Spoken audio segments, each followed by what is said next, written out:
오늘 본문 말씀은 베드로가 인생이 바뀌는 인생의 터닝포인트죠. 전환점의 사건이 기록되어 있습니다. 이 사건을 계기로 해서 베드로는 완전히 인생이 바뀌었습니다. 만약에 아마 이런 만남이 없었으면 베드로가 어떻게 됐을까요? 시몬이라는 이름으로 저 갈릴리 바닷가에서 평생 고기 잡는 어부로 살다가 그렇게 일생을 마쳤을 겁니다. 우리가 그의 이름을 알 필요도 없고 알 수도 없고 우리가 그의 이름에 대해서 그에 대해서 이야기할 필요도 없는 잊혀진 사람으로 끝났을 겁니다. 그런데 오늘 이 사건을 통해서 베드로는 갈릴리 바다에서 고기 잡던 그런 자리에서 주님 말씀하셔서 사람을 취하는, 사람을 잡는 어부로, 그런 영적인 어부로 변신이 되었고, 그의 이름은 주님 오시는 날까지 성경에 기록된 대로 예수님의 수제자라, 놀라운 사도라. 그의 이름을 들을 때마다 가슴이 벅찬 그 뜨거운, 그 주님을 향한 뜨거운 열정을 바라보면서 우리도 그렇게 살기를 소원하는 사람으로 바뀌었습니다. 인생이 완전히 바뀌어버린 것이지요. 자, 오늘 어떤 사건이 그를 그렇게 만들었습니까? 오늘 본문을 우리가 잘 아는 대로 예수님께서 하는 이런 시간이었던 것 같아요. 예수님 가시는 곳에 사람들이 참 많이 모였어요. 그 중에는 말씀을 듣고자 모이는 사람도 있고, 또는 병 고침을 받고자 위해서 모이는 사람도 있고, 또는 오병이 여자같이 배고플 때에 떡을 먹고자 하는 사람도 있고, 별의별 사람들이 다 모여 있잖아요. 예수님께서도 요한복음 6장 26절에서 그렇게 말씀하셨어요. 너희가 나를 찾는 것은 그 이적을, 우리에게 표적을 보았기 때문이 아니라고 해요. 너희가 나를 찾는 것은 표적을 보았기 때문이 아니고 떡을 먹고 배불렀기 때문이다. 그러니까 많은 사람들이 말씀을 이해하지 못하고 말씀이 무슨 일인지 알지 못하고 그래도 그냥 예수님 좋아요. 병도 고쳐주시고 떡도 주시고 얼마나 좋습니까? 그러니까 수많은 사람이 인산인해를 이루어서 예수님을 쫓아다닙니다. 이 나라들도 마찬가지죠. 예수님께 좀 목적이 있어요. 베드로를 만나기 위한 목적을 가지고 이 게네사렛 호숫가에 지금 찾아오셨습니다. 베드로는 밤새껏 고기 잡고 있었거든요. 예수님이 가셨을 때에 베드로는 지금 그 옆에 친구의 배와 함께 배들을 정착해놓고 그물을 씻고 있습니다. 내일 다시 그물을 쳐서 이 바다에서 생계를 유지해 가야서 하니까 그물을 깨끗하게 씻고 밤새껏 그물을 쳐다가 올렸으니까 그 온갖 더러운 것들이 묻어있을 것이고 그것도 다 털어내야 되고, 또는 어떨 때 보면 그물이 찢기고 상하에서 있으면 그것을 수리도 해야 할 것이고, 그렇게 그물을 씻고 있습니다. 근데 예수님께서 가까이 오셨어요. 근데 사람들이 자꾸 더 모여들고 자꾸 미니까 자꾸 뒤에 사람이 밀지마 그래도 자꾸 밀리잖아요. 사람들이 오면 뒤에 있는 사람은 자꾸 앞으로 가고 싶고 얼굴 보고 싶고 그러니까요. 그러다 보니까 예수님이 자꾸 뒷걸음질 하다가 한번 여러분 그림을 머릿속에 그려보세요. 이 장면은 참 오늘 이 누가복음 5장 우리가 머릿속에 그림을 그리면 한 폭의 그림이 그려집니다. 무슨 연극이 지나가듯이 우리 머릿속에 지나가게 되는데 예수님 자꾸 뒷걸음질 치시겠지요. 그러다 보니까 이제는 바닷가예요. 그 호숫가입니다. 게네사렛 호숫가 물 앞이에요. 그래서 그님이 그때 그 두 배 중에 한 배 올라타셨어요. 그 배가 베드로의 배였다. 우연이 아니지요. 주님 우연히 그 배를 타셨겠어요? 의도적이시지요. 주님은 분명히 의도적으로 베드로의 배를 타셨습니다.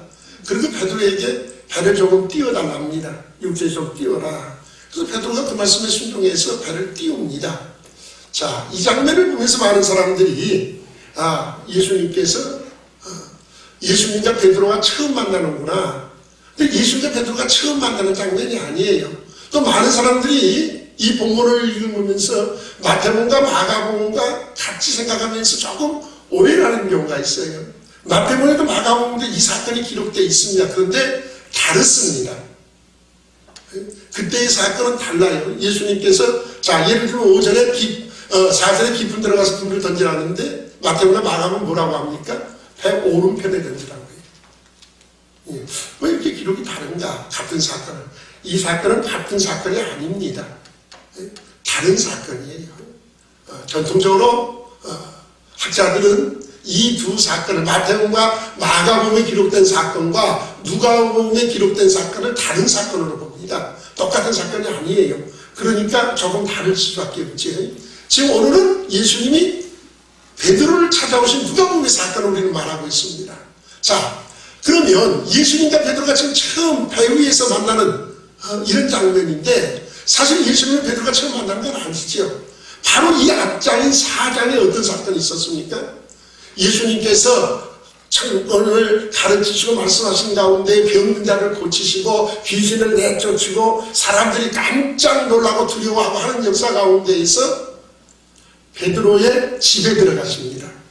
베드로의 집으로 가셨어요. 아마 베드로의 장모가 베드로의 집에 이제 병이 들어있으니까 간호하기 위해서 모시다 놨는지 그 집으로 와 계셨던 것 같아요. 베드로의 집으로 가셨다고 했어요. 베드로의 집에 들어가시니까 베드로의 장모가 아주 심한 중한 열병이 걸려 있습니다. 그때 예수님께서 그 열병을 꾸짖으셔요. 꾸짖으셨더니 그 열병이 당장에 떠나가 버리고 그 장모가 일어나서 수정을 드는 역사. 이 베드로가 아는 사건 아닌가? 자기도 당사자 아닙니까? 자, 그 예수님 우리말로 하면 초면이 아니에요. 화면이 있잖아요. 자기 집에 오셨던 예수님, 자기 장모의 지적을 맛봤던 사람 아닙니까?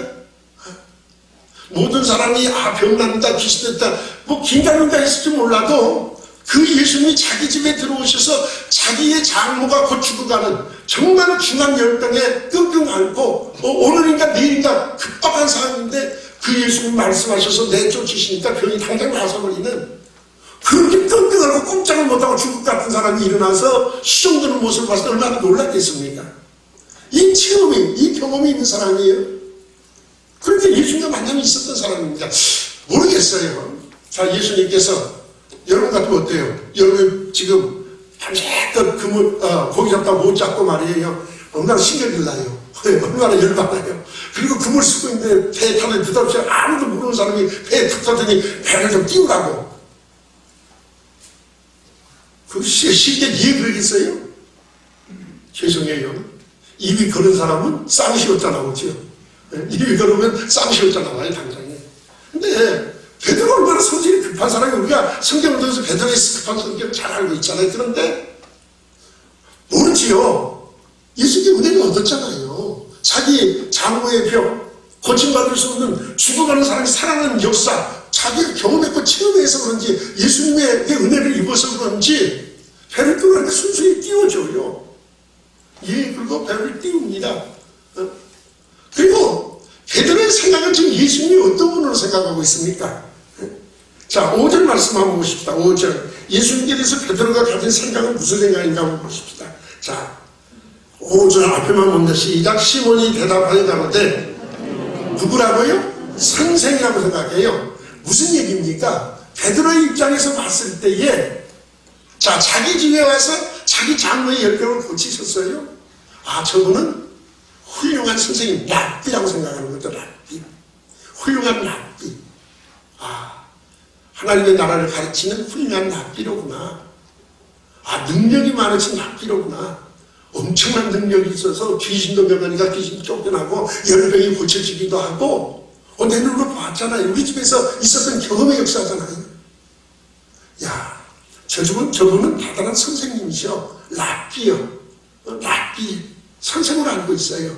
그러니까 그렇게 훌륭한 선생님이 자기 배에 타셨고 또 자기가 은혜를 얻었고, 그래서 그랬는지는 모르겠어요. 그냥 우리가 본문을 갖고 그림으로 이걸 유추해 보는 거예요. 그래서 배를 좀 이렇게 좀 띄워라 그랬더니 그냥 순수하게 예하고 배를 띄워줬습니다. 자, 이제 여기서부터 여러분 머릿속에 한번 상상을 해보십시오. 자, 배는 띄웠어요. 그런데 예수님 그 배에 쓰셔서 지금 쭉 따라온 무리들, 저 육지에 쭉 서 있는 그 무리들을 지금 바라보고 말씀을 전하세요. 지금 게네사렛 호숫가라고 그랬는데 갈릴리 바다죠. 이 바다 바다가 폭이 12km가 된대요. 둘레가 24km가 된답니다. 그러니까 엄청나게 넓잖아요. 그래서 사람들이 바다라고도 부르지요. 이거 어느 쪽에 우리 저 24km 둘레가 가면 여기서 공동 5km밖에 안 되는데 벌써 이름이 요 앞에 있으면 우리 앞에 있으면 뭐라고 불러요? 송지동 바닷가. 공덕중학교 앞에 있으면 뭐라고 불러요? 공덕 바닷가. 그렇지 거기 있는 데도 다 똑같이 부르지는 않잖아요. 게네사렛 호숫가, 디베라 바닷가 다 뭐 같은 이름이지요. 갈릴리 바다의 한쪽 면들에 있는 그 마을들의 이름들이지요. 그 앞에 바닷가를 쓰지요. 게네사렛 호숫가도 말 게네사렛 그 지역에 앞에 보여지는 그 물가에서 일어난 사건인데, 자, 여러분 생각해 보세요. 예수님 명령을 듣고 배는 띄웠어요. 띄웠더니 예수님이 거기서 말씀을 전하십니다. 백성 많은 사람들에게 지금 말씀을 전하고 계세요. 베드로 여기서 뭐 해야 합니까? 얼마나 어정쩡하겠어요. 여러분이 만약에 베드로 입장이라면 어떻겠어요? 참 멋쩍을 것 같아요. 가만히 생각해보면 이게 지금 내가 계속 그물을 씻어야 되나 말아야 되나, 빨리 그물을 씻고 끝나고 집에 들어가야 되는데 왜 하필이면 내 배를 타셔가지고 말이야, 다른 배를 타실 일이지 하필이면 내 배를 타셔가지고 이게 그물을 씻자고. 우리 새로 오신 분들은 또 이제 만 뒤에 앉아도 말이에요, 괜히 뒤를 돌아보고 다른 사람이 쳐다볼까봐 괜히 뒤꿈치가 근질근질 누가 다 쳐다보는 것 같단 말이에요. 그런데 예수를 따르는 우리가 얼마나 많습니까? 그 수많은 사람들이 지금 다 예수님의 타신 배를, 베드로의 배를 향해서 눈을 전부 다 그쪽으로 향하여 들고 있습니다. 다 쳐다봅니다. 예수님 말씀을 전합니다. 거기서 그물 씻고 있을 수 있겠어요, 어디? 너무 멋졌죠. 사람들이 다 나를 쳐다보는데, 자기를 쳐다보고 다시 예수님을 쳐다보는 거죠. 그래도 다 보이잖아요. 스스로가 경영적지요. 그럼 뭐 어떻게 그물을 씻고 있겠어요? 그것도 참 자유롭지 못하잖아요. 그렇다고 이거 어떻게 내려갈 수도 없고 배에서 내릴 수도 없고 참 어정쩡했을 거예요. 자, 우리 말하면 죽을 맛이겠지요. 어정쩡하게.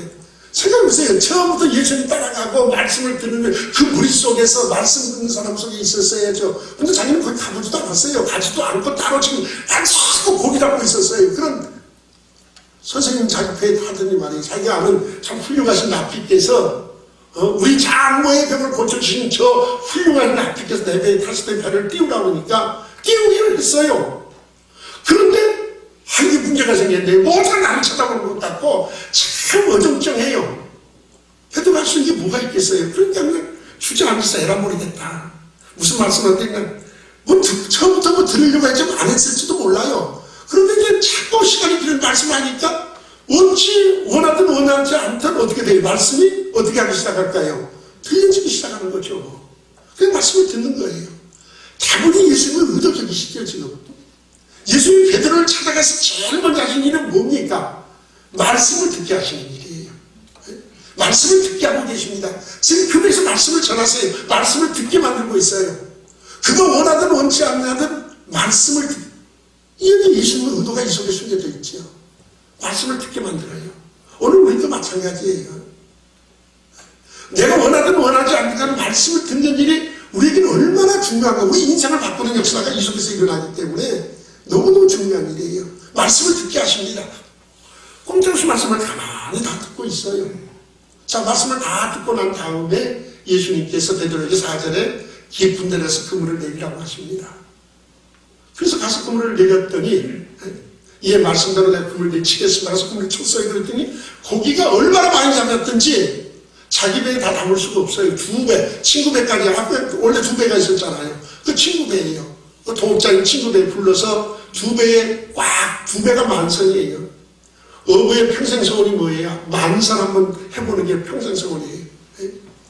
어부의 평생서원은 다의 만선을 이루는 거잖아요. 근데 자기 배 하나도 아니고 2배가 꽉 찼는데 이게 너무 많이 2배 가고도 다 수용이 안 돼요. 그래서 ሸ고 오는데 배가 자꾸 물속에 잠겨가요. 곧 침몰할 것 같이 위태위태 너무 무거워서 고기가 너무 많이 나면서 침몰할 것 같이 위태위태한 상태로 지금 바닷가로 들어오고 있습니다.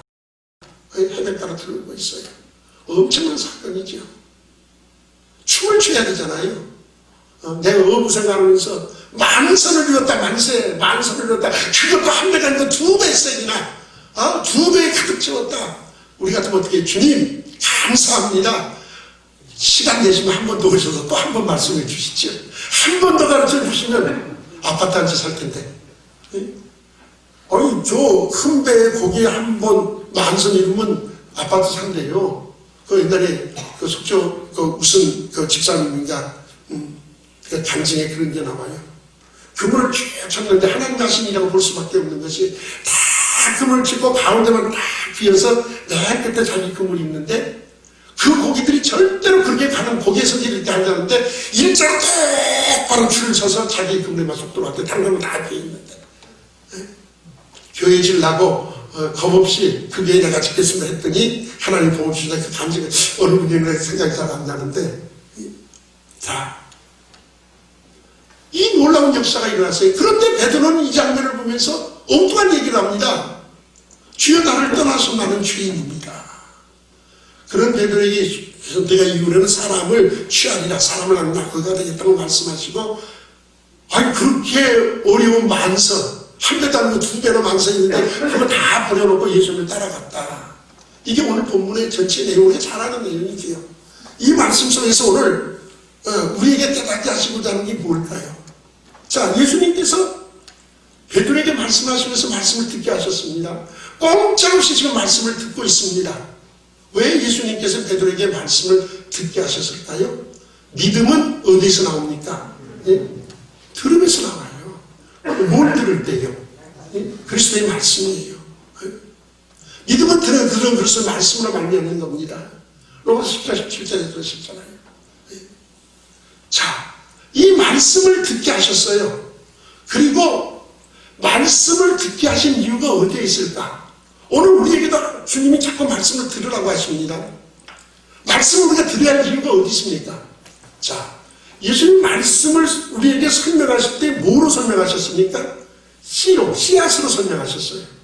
뭐 동사를 많이 지어서 씨앗을 보면 다 아시는 분도 있지만, 씨앗을 보면 우리가 생전 처음 보는 씨앗도 있잖아요. 이 씨가 이게 무슨 열매의 씨야. 이거 심으면 싹이 나서 자라면 이게 넝쿨을 뻗어서 오이같이 감고 올라가는 건가? 아니면 고추대같이 서서 자라는 건가? 옥수수가 키가 커가지고 열매를 맺는 건가? 심한 것은 모르잖아요. 그런데 예수님께서 하나님의 나라의 도래를 씨 뿌리는 비유를 통해서 씨를 가르쳐요. 하나님의 나라가 홍해를 가는 능력으로 우리가 오는 게 아니라 씨앗으로 온다고 했어요. 말씀, 그 씨앗은 말씀이 하나님의 말씀이라고 했어요. 말씀의 씨를 통해서 우리에게, 겨자씨의 비유가 뭐예요? 조그마한 씨가 심겨져서 그 안에서 자라나면 큰 나무가 되어서 새들도 와서 붙들고 사람들도 쉬기도 하고. 씨라는 것이, 씨는 우리가 보기에 그냥 그대로 씨앗 그대로고 죽은 것 같은데, 그게 심겨지면 어떤 역사가 합니까? 그게 살아있어요. 그래서 그 안에서 싹이 나고 음이 돋고 자라나기 시작해서 놀라운 열매를 맺습니다. 우리가 생전하지 못했던, 예, 하나님의 나라의 역사가, 말씀이라는 것이 우리에게 주어진 씨예요. 이 말씀이 내게 심겨질 때에는 그냥 말씀으로 주어지는 것 같고, 늘 보고 읽었던 말씀이니까 그런가 보다 하고 끝날 수 있어요. 그러나 말씀이 내 심령에 들어오고 심겨지면 그때부터 말씀이 자라나고 일하시는 줄로 믿으시기 바랍니다. 예, 말씀은 자라나고 일하게 돼 있어요. 보세요. 한동대학을 설립하셨던 지금은 세상을 떠나셨지만 김영길 장로님이시지요. 그분은 과학자입니다. 미국에서 공부하고 미 항공우주국 나사에서 근무하실 때에 한국에서 결혼하기 위해서 예수 믿겠다고 하고 교회 다니기로 하고 결혼을 하셨대요. 그런데 교회를 가도 목사님 내가 거짓말만 한대요. 하나님이 천지를 창조하셨다. 예수님 무리로 걸으셨다. 과학적으로 말도 안 되는 소리고 그런 거짓말이 어딨냐요. 맨날 목사님 거짓말했어서 들을 소리가 없어 늘 졸았대요. 그러다 미국을 갔습니다.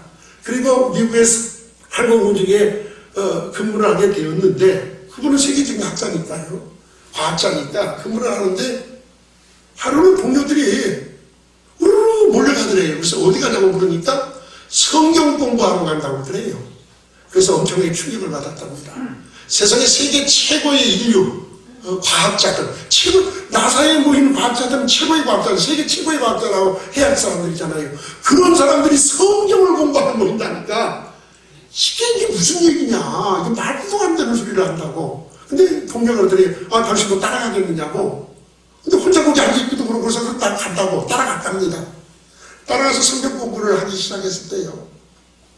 그러다가 어느 날인가 세미나가 있었대요. 과학 세미나가 있었는데 세계적인 과학자가 강연을 하는데 이 우주의 생성의 비밀에 대해서 쭉 강연을 하고 맨 마지막에 기자들의 질문을 받는데 기자들이 뭐 여러 가지 질문할 거 아니에요. 그러니까 지구가 어떻게 생겼습니까? 우주가 어떻게 되면 뭐 태양이 폭발했다 뭐 여러 가지 얘기를 쭉 하시더라는 거예요.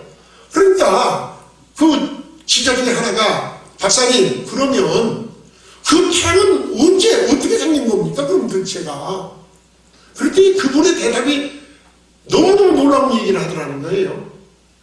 그것은 나에게 물을 사항이 아니다. 그건 나한테 물어서는 안 되는 것이다. 그것은 과학의 영역이 아니고 신의 영역이다. 그건 하나님께 물어봐야 하는 문제지 그 신의 영역이지 과학의 영역이 아니니까 그건 나한테 묻지 말고 신에게 물어봐라.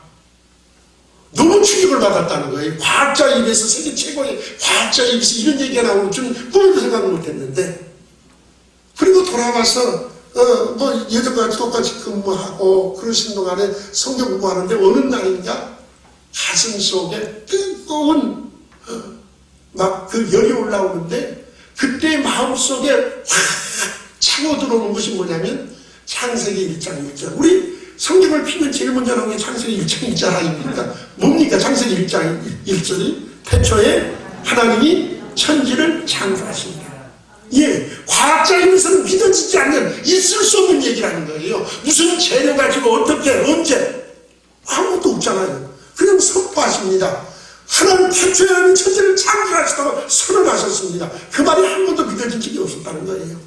한 번도 믿어본 적이 없었다는 거예요. 그런데 그날 가슴이 뜨거워지고 막 불 같은 거 올라오면서 하나님이 천지를 창조하셨다는 게 믿어지기 시작하는데 자기 입으로 막 고백이 되어지더라는 거예요.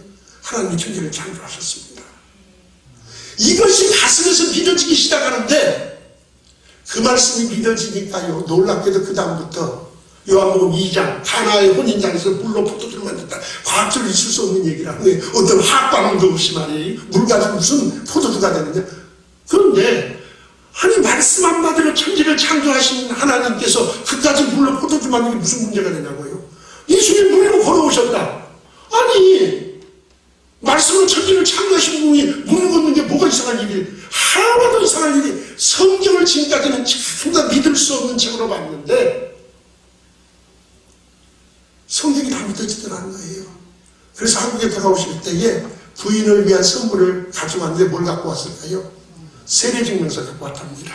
세례증명서 나 세례받았다고 미국에서 세례받았고 너무너무 기쁘고 좋아서 세례증명서 가지고 왔대요. 이 말씀은 우리 속에서 일하십니다. 왜 말씀을 들으라고 하십니까? 내가 들어놓은 말씀, 내가 가지고 있는 그 말씀이 내게서 살아 역사하기 때문이에요. 자, 우리가 주님을 사랑한다고 말합니다. 자, 사랑하는 성도들이요, 주님을 사랑하시지요. 주님을 사랑하시지요. 우리는 주님을 사랑합니다. 아멘입니다. 근데 내가 주님을 사랑한다고 해서 뭘로 표현하고 뭘로 드러내시렵니까? 여러분이 주님을 사랑하는 걸 뭘로 표현하시렵니까? 요한복음 14장에서 예수님이 이 요한복음 14장 21절에서 이렇게 말씀합니다. 나의 계명을 가지고 지키는 자라야 나를 사랑하는 자니 그랬어요. 주님의 계명, 주님의 말씀을 그걸 내가 소유해야 합니다. 듣지 않고 어떻게 소유합니까? 주님의 말씀을 읽지 않고 내가 어떻게 소유합니까? 내 계명을 가지고 지키는 자라야 나를 사랑하는 자니 내 아버지께 사랑을 받을 것이고 그랬어요. 그리고 나도 그를 사랑하여 그에게 나를 나타내리라. 주님 우리를 찾아오시고 나타내 주시겠대요. 그게 주님을 사랑하는 것이래요. 그런데 24절에서 나를 사랑하지 않는 자는 그랬어요. 나를 사랑하는 자 하지 않는 자 내 말을 지키지 아니하나니. 주님 말씀을 지키지 않는답니다. 그런데 이 말씀이 무슨 말씀입니까? 너희가 듣는 그 말씀이 내 말이 아니요 나를 보내신 아버지의 말씀이니라 그러셨어요. 하나님의 말씀이에요. 우리에게 들려주신 말씀은 하나님, 성경 66권에 기록된 것은 하나님의 말씀입니다. 이 말씀이 내 속에 들어와서 쌓여져 있을 때 어느 순간인가 말씀이 일하기 시작합니다. 오늘 베드로가 그랬어요. 자, 주님이 말씀을 다 마치신 후에 4절이라고 베드로에게 이제 말씀을 하십니다. 자, 4절 말씀을 하세요. 4절이 뭔가 우리 같이 봅니다. 시작. 말씀을 마치시고 시몬에게 이르시되 깊은 데로 가서 그물을 내려 고기를 잡으라. 아멘. 우리는 말씀 그냥 읽으니까 아멘 하지만 이 말씀이 아멘하고 순종할 수 있는 말씀 절대 아닙니다. 쉽게 순종할 수 없는 말씀이에요. 학자들의 말에 의하면 지금 밤새도록 그물을 내리고 고기 잡다가 실패했잖아요. 못 잡았잖아요. 그리고 그물을 지금 싣고 있어요. 이 시간대에는 고기가 안 잡힌답니다. 그리고 더군다나 깊은 데 가서는 고기가 안 잡힌대요. 그 사실을 베드로가 알까요 모를까요? 누구보다도 잘 알죠. 왜요? 평소 여기서 지금까지 여기서 어렸을 때 고기 잡고 그 바다에서 살아온 사람 아닙니까? 너무 잘 알아요. 자, 고기가 안 잡히는 시간, 깊은 데로 가서 고기가 없는 시간입니다. 자, 두 번째는 어떤 이유가 있을까요? 침착하기 어려운 이유 보세요. 타이밍이 안 좋아요. 타이밍이 안 맞습니다. 생각해 보세요. 아니, 조금 더 이른 시간에 와서 그렇게 말씀하는데 어떻게 하시다 한 일이지. 지금 뭐 했어요? 밤새도 실패하고 그물을 싣고 있어요. 지치고 피곤합니다. 이제 실패하고 나면 더 피곤해요. 빨리 가서 쉬고 싶은 생각뿐이에요. 가서 한숨이라도 잤으면 좋겠어요. 자, 타이밍이 안 좋아요. 그물을 싣고 있지 않습니까? 다시 그물을 지금 고기 잡을 시간도 아니고 깊은 데 가서 그물 내려봤자 고기도 없는데 괜히 그물 내리면 다시 또 끌어올려서 그 숨을 처음부터 다시 해야 되잖아요. 그래서 그물을 또 씻어야 되고 이게 무슨 난입니까? 이게 얼마나 힘든 일인데요. 그물 한번 내렸다가 걷어서 힘든 일이기 쉬운 일입니까? 타이밍이 안 맞아요. 무엇보다도 자기는 이 바닷가에 자라나서 바다를 잘 아는 사람입니다. 예수님이 하셨던 일들은 뭐예요? 아버지가, 육신의 아버지가 목수니까 목수 보조원, 뒤따르는 보조원밖에 됐어요. 목수, 정식 목수도 아니죠. 육지에서 돌이나 뭐 다듬고 나무나 가지고 뭐 대표팀이나 하고 했던 목수가 바다를 이 카리브해에서 뭘 안다고 깊은 데로 가서 그물을 던져라 말아라? 그럴 수 없는 얘기죠. 자, 성질을 급한 베드로의 그 성격상 이쯤 되면 어떡합니까? 폭발해야 맞아요. 여보시오 선생님, 내가 그래도 랍비 선생님을 종장해서 내가 은혜를 얻은 게 있어서 그래도 지금까지 아무 말 안 하고 순종했는데 알도 못하면서 말이야. 알도 못하면서 계란 장사한다고. 알도 못하면 무슨 좀 못 알아들어요? 알도 못하면서 계란 장사하면 되겠어요 어디? 알도 못하면서 말이야. 어디서 뭘 던지라 말을 하는. 내가 선생님보다 더 경험자고 더 내가 이 바다를 잘한다고 폭발해야 맞습니다.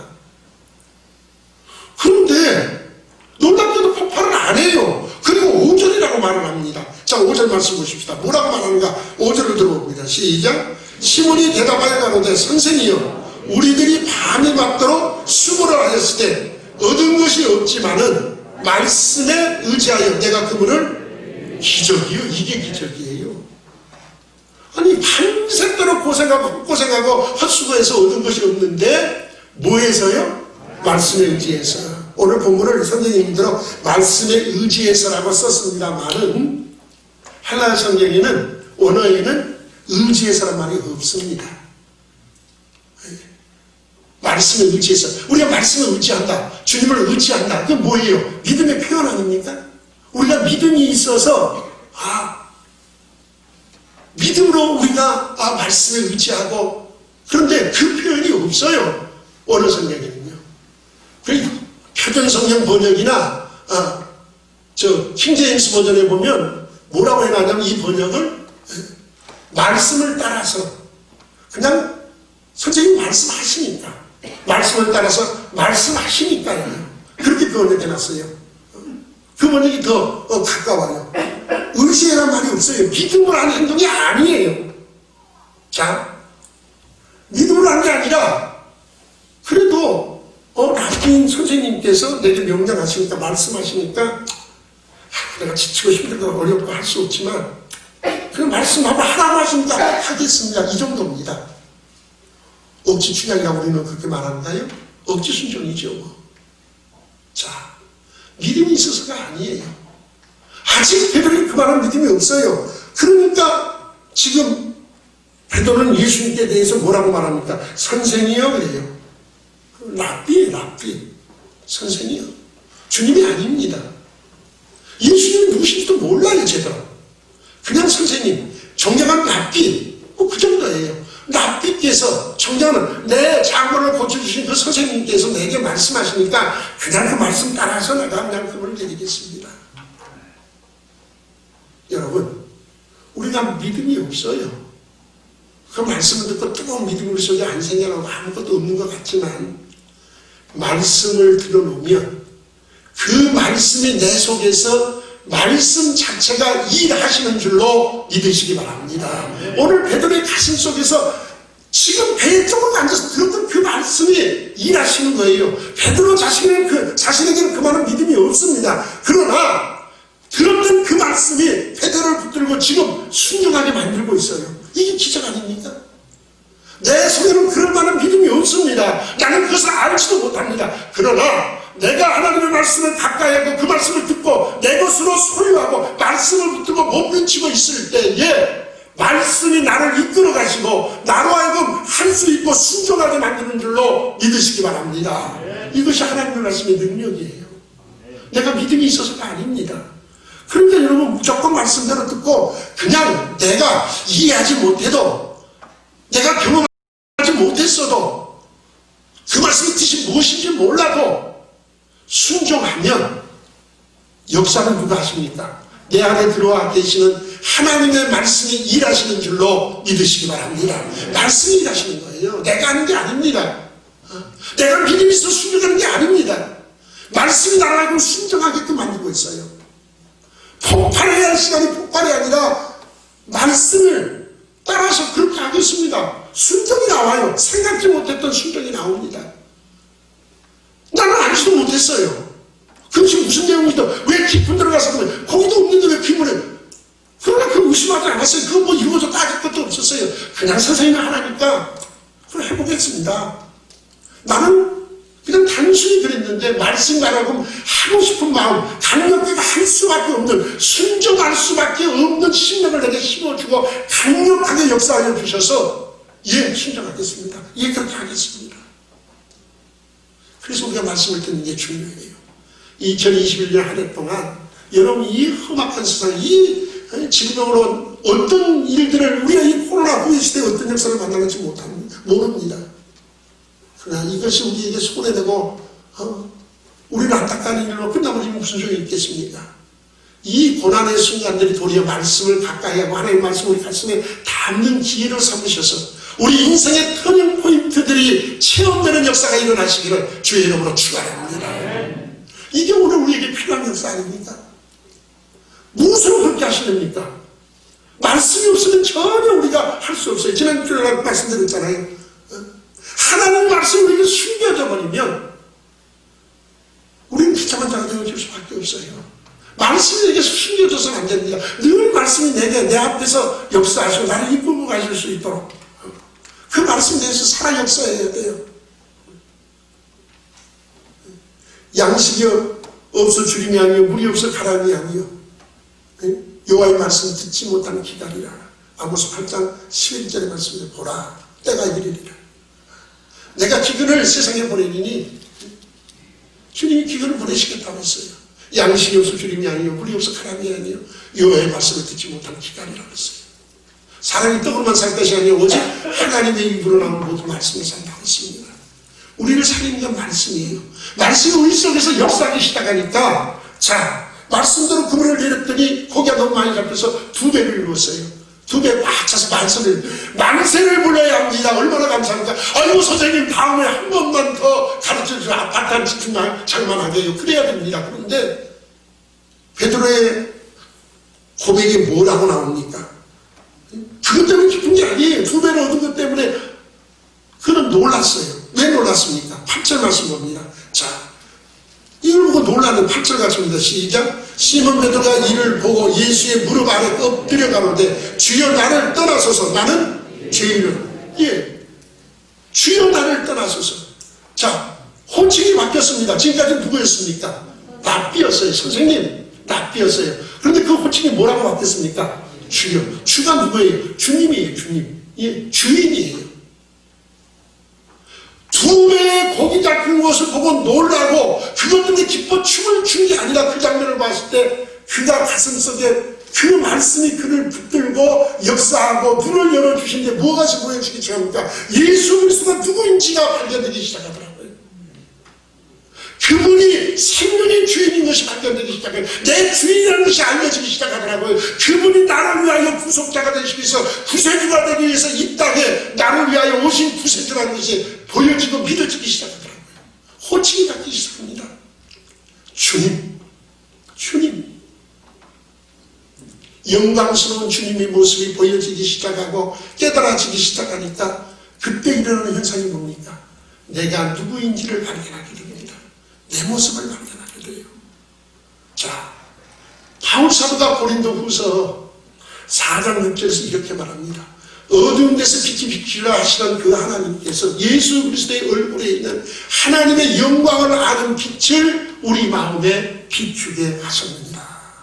예수 그리스도의 영광을 아는 그 빛을, 하나님의 영광을 알 수 있는 예수 그리스도의 얼굴에 있는 그 영광을 우리 마음에 비춰주세요. 그래서 우리가 예수 그리스도의 그 영광스러운 모습을 바라봅니다. 이것이 없을 때 우리 사정은 어떻습니까? 4장 3절에서 고린도서 4장에서 바울은 이렇게 말합니다. 우리 몸이 가리웠으면 망하는 자들에게 가리는 것이라. 그 중에 이 세상신이 믿지 않은 자들의 마음을 혼미케 함으로 그리스도 영광의 복음을 비추지 못하게 하였느니라. 예수의 영광을 깨닫지 못하고 보지 못하는 사람은요, 아무리 손에 쥐어져도 예수님을 주라고 고백하지 못합니다. 그래서 고린도서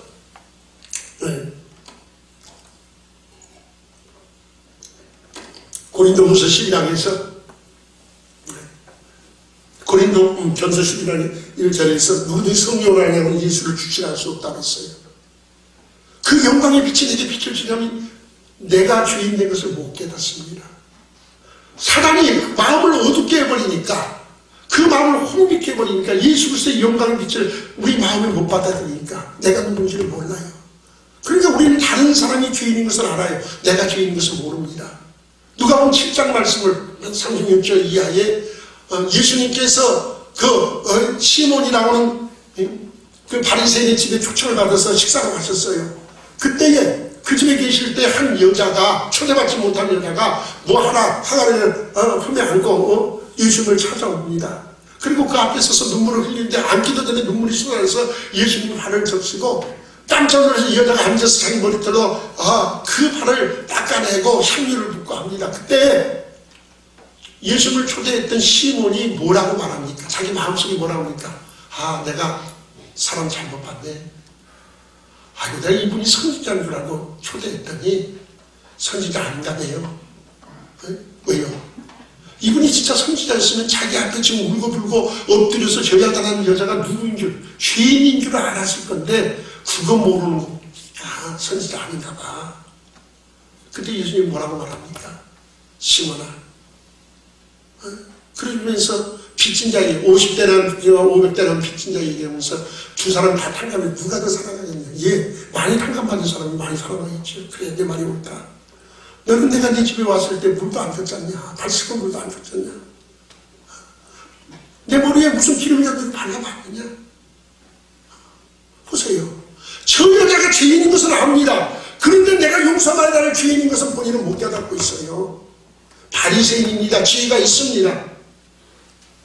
예수 그리스도의 영광의 빛에 내가 비춰지지 못하면 내 모습을 발견할 수 없는 거예요. 예수님의 영광. 베드로가 오늘 느낀 게 뭡니까? 공이 잡아서 두 손에 만선이 됐다는 즐거움이 아니라 이 일은 창조주 하나님 외에는 할 수 없는 일이에요. 이건 우연히 된 일이 아닙니다. 자기는 자기의 장보가 낫는 것을 경험했던 사람입니다. 하나님의 아들이 할 수 없는, 모두가 이유동성으로 가시는데 놀랐었습니다.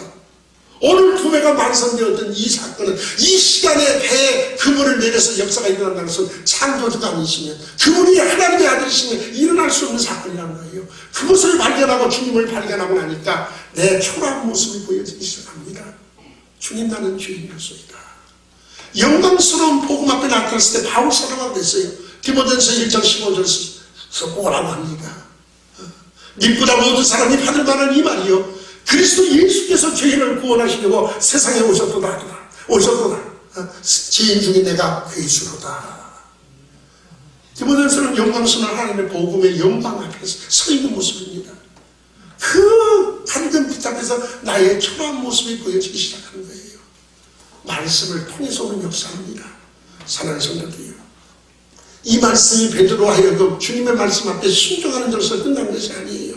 내가 사람을 낳은 어부가 되겠다 할 때에 평생을 살아왔던 그 배와 금을, 모든 것을 다, 그 만선의 배를 다 버려두고 주님을 따라갔답니다.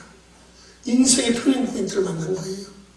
이것이 베드로를 완전히 180도 바꿔놨잖아요. 사랑하는 성도들이요, 우리는 어려운 시대에 살아갑니다. 이 어려운 시대에서 우리가 어떻게 이 시대를 이기고 살아갈 수 있겠습니까? 오직 이 시대를 이기고 살아갈 수 있는 말씀 우리 속에 사는 것밖에 없습니다. 금년 한 해 동안 하나님 말씀 열심히 듣기를 애쓰시고 읽으려고 애쓰시고 몸부림치십시오. 혹시 성경을 필사하고 싶으신 분들 계십니까? 우리 김 목사님께 신청하세요. 저 CBS 방송에서 필사 노트를 만들었다고 연락이 왔더라고요. 가져다 드릴 테니까 필사하고 싶은 분들을 신청하면 필사 노트를 저 CBS 방송에 만들어 놨다니까 그거 얻어다 드리겠습니다. 그거 받아다 드릴 테니까 써보세요. 한 잔이라도 써보시고 힘든 하나님 말씀 속으로 들어가십시오. 그럴 때 말씀이 나를 움직이고 말씀이 내 속에서 일하시는 역사를 체험하게 되실 겁니다.